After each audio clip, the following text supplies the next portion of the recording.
I think it's really important that we get kids back into school. And I think knowing all the factors we know about COVID-19, especially the risk factor for kids, but I think you also got to realize the issues it creates by not going back to school. We know now that 60% of our hotline calls are down when it comes to abuse and neglect for our children. And one of the main reasons that's been is because they haven't been at school where they normally have a relationship with a teacher or friends or someone that can help with those situations. I think the other thing when you look at kids with disabilities, with mental health issues, kids in poverty, to be able to have the opportunity to learn at home is probably just not going to work for them like it would do normal kids. My daughter's a school teacher, and she'll be the first one to tell you that virtual school at home is not nearly as efficient or good for the children as it is in the school systems. And I think we can go back to school. I think we can do everything we can to make it safe for the kids and safe for the teachers. But I also wouldn't sugarcoat it either. You know, that virus is going to be in the schools. It's here to stay until we come up with a vaccine. But the other thing is we're not defenseless against that. So we just got to keep moving forward. We got to be able to deal with the virus and deal with education at the same time. Yes, I do. I believe they should reopen in the fall. I do not believe that closing down our schools is the answer. At this point, I believe Missouri should be fully open. I don't think that we should even be under these restrictions of mandatory masks. I know I've seen a lot of research out there that asymptomatic people do not actually transmit the virus. And there's also research out there about children and how they're not as susceptible to the virus as people that are elderly or that have underlying physical conditions, you know, that are more susceptible to the virus and dying from the virus. So I just think we need to get the kids back in school. That's very important, and to get our economy back open. You know, I am a school board member. I don't know if you knew that, but my feeling on it, our kids are going to be behind educationally if we do not open up. They're also going to, you know, some kids don't have the greatest home environment, and school gets them out of that. So we need to be open in the fall.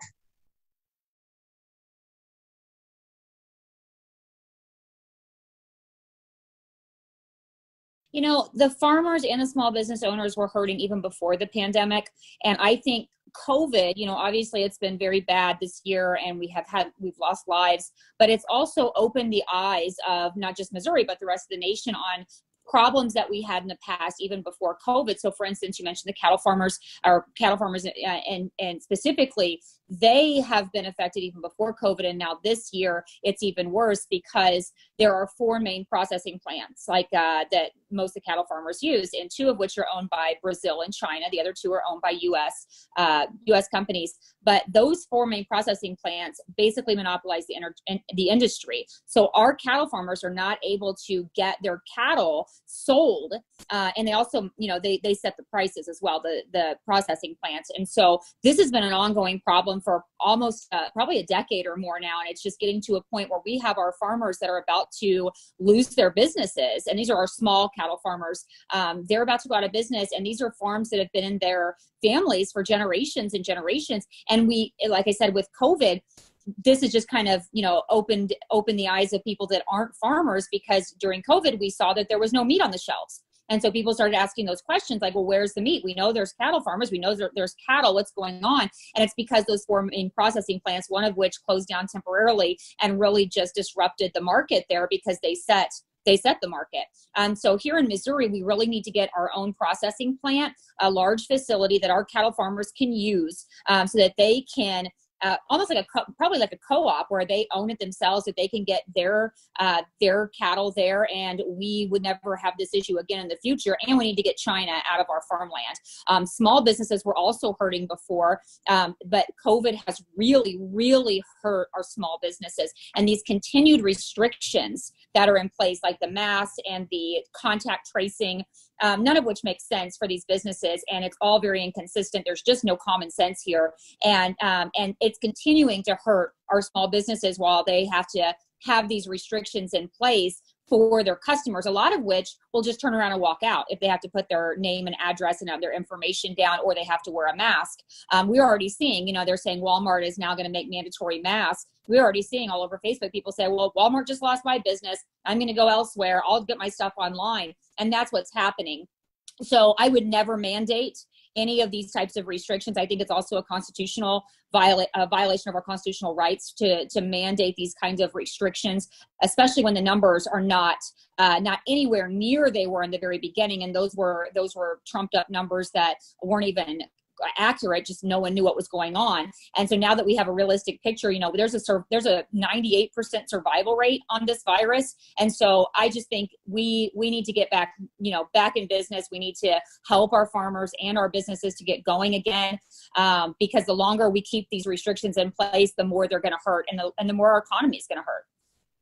Well, obviously the federal government had some great plans. They had PPP, and they had some other CARES Act stuff for farmers. They actually had a CFAP program for producers that were hit by the COVID-19, problem. We're all getting lower prices on our crops, and we're all getting lower prices on our beef cattle, et cetera. So there was federal government money that helped out with that a little bit.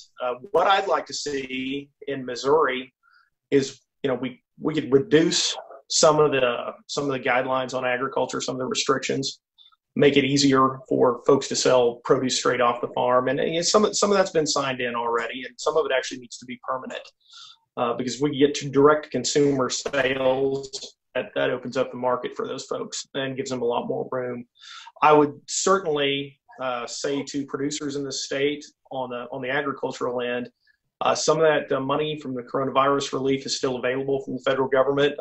There's no shame in going out and applying for it. That's what it's there for. That's why we're paying taxes. And on the small businesses, they've extended the PPP program, so you can pay some of your basic costs and your employees. So I would encourage folks to go out and do that, to apply for that, because if you meet the requirements, you don't have to pay it back. And I'm not a big fan of socialism, throwing money away, but however, there are times when business and farmers need a little help. I think the big thing is, how do you help them keep their doors open? And for farmers been affected, when you look at some of the things that's happening in the meat processing plants, of dealing with all that.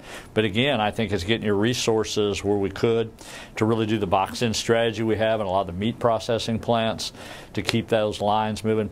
Look, the demand for agriculture, the demand for products has always been there. It's just a matter of sometimes getting the resources there and getting them to the consumers.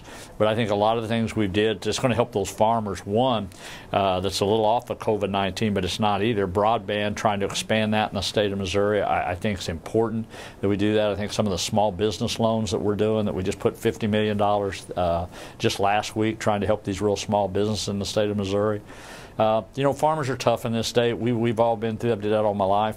You're going to go through good times, whether it's droughts, whether it's floods, or whether it's COVID-19, and we just we'll keep getting through this. But it's just going to be tough for a while. There's no easy answer for this.